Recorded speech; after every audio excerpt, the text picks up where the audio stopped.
welcome back. I was thinking about Craft Roulette this week and thought a collection of presents would be great for a birthday.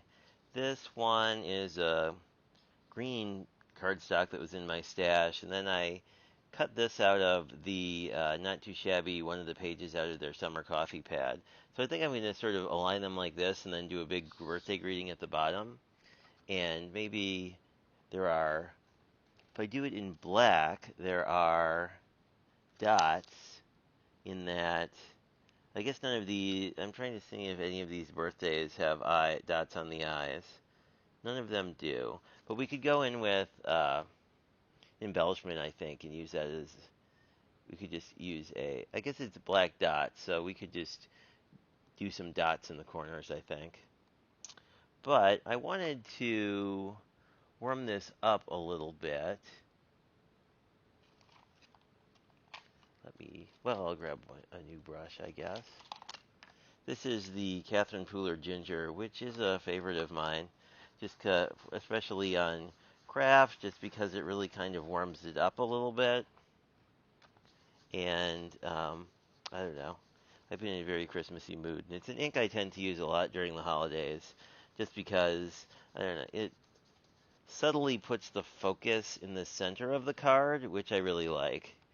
Although craft cardstock is kind of thirsty, so it does tend to need a good bit of ink.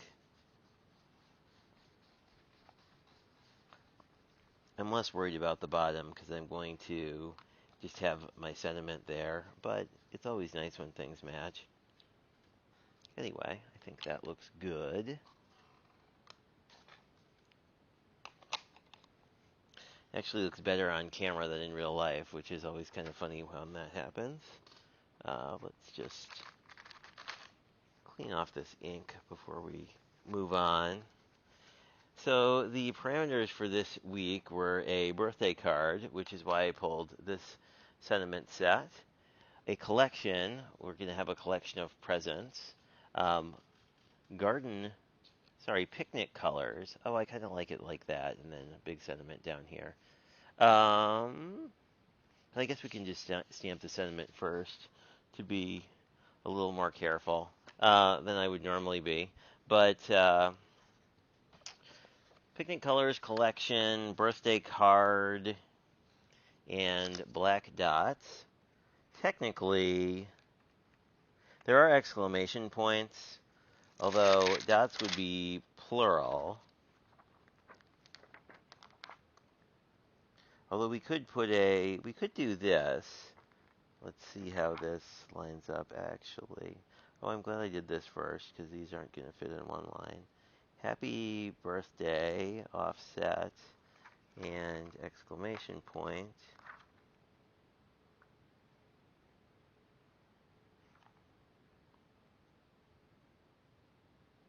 Have to double check when we ink this.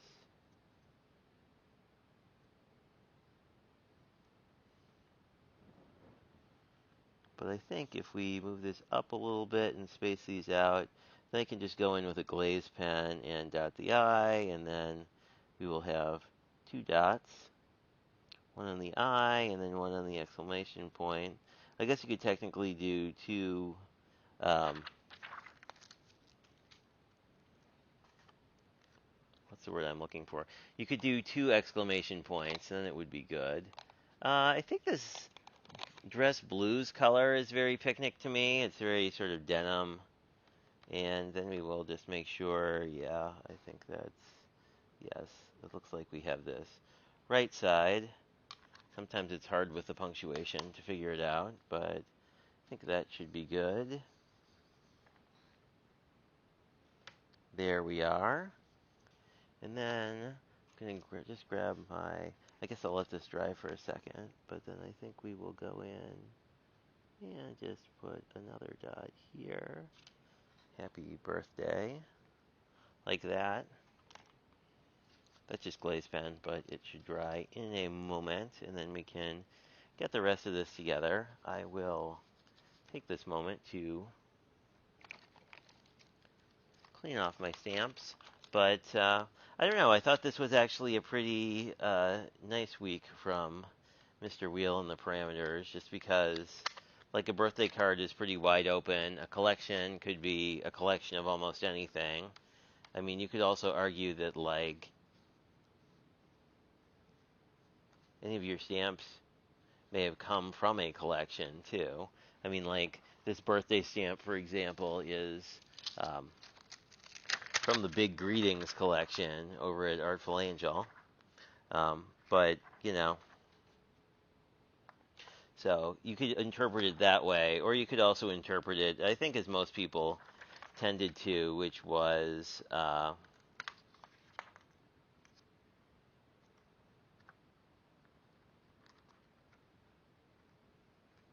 that the collection would be a grouping of similar things of some, of some persuasion.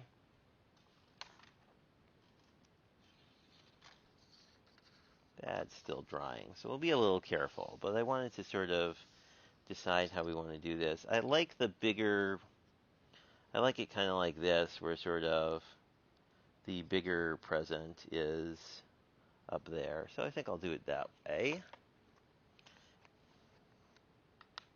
I found the one case where like this Lenco glue actually let me down was I was gluing a sentiment on mirror cardstock, and it was really apparent that I got glue everywhere. So the fact that it dries matte is not necessarily awesome if you're working on mirror, but I'll say everything else I've done it with, I've been really a fan of it. And because it grabs quickly, it makes putting something like this together a lot easier. And, and this could have been an opportunity to pattern piece some of this. With any dies like these that are kind of detailed, I never really worry about getting glue everywhere.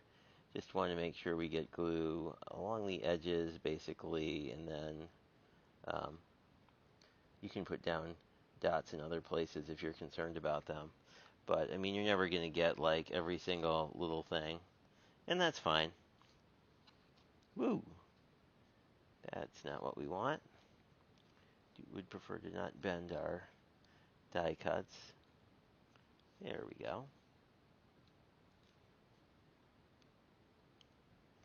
Now, if you get done and you have sort of a situation like that where you have a little piece that's lifting up, what you can do is sort of go to your stash and grab a very small piece of, well, it doesn't really need to be very small, but a piece of paper. What you can do is put a little glue on the paper, and then you can just run it underneath, and then that'll get glue on the surface of whatever you're doing, and then you can stick it down. Obviously, here we don't need it to stick a ton because this is a pretty flat card, which I also like for birthday cards because I like it when they're a bit more mailable. So this guy is pretty much done. I don't know, we've been doing really well the last couple weeks in that our videos have been very short and to the point. So this is how it looks. We have a glaze pen sparkly eye and the exclamation point, and then because it's an A2 that's top folding, it will stand on its own, which I like. And it's just a very simple, clean birthday card you could give to almost anyone. So thanks for checking this out, and I will talk to you guys later.